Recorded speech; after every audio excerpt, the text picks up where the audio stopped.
الحبس يأمر عليه بل هناك الحبس حتى يموت. قلب هذه الأم المفجوعة على ولدها المصاب بجروح مع 4 آخرين لدى اقتحام شيخ نافذ في منطقة المجيليس بمديرية التحيتة بمحافظة الحديدة أثناء محاولته نهب مزارع المواطنين ومراعي الماشية، كما يقول والد الجريح يحيى محمد مصمود. منصور شقوة وأخوته وبني هاجموا على البنية ضربوهم في بيوتهم شيش بدوا حقوقنا.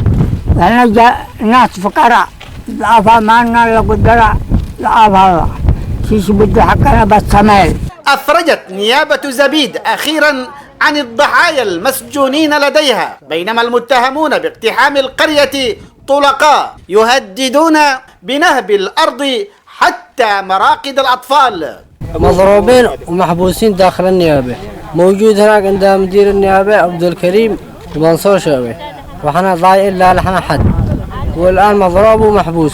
أفرج عن آخر الجرحى المسجونين أثناء صياغة هذا التقرير، بينما كان سكان قرية المصامدة رووا لنا حادثة الاقتحام المروعة. نحن بنتابر وهناك جاي يموت وهذا جاي قصرنا وبنتابران دوب نتابران. نحن صرفنا ضربنا 7 بالليل وهنتابران. نحن كنا أنا ما بشي متناك وأنا هنا.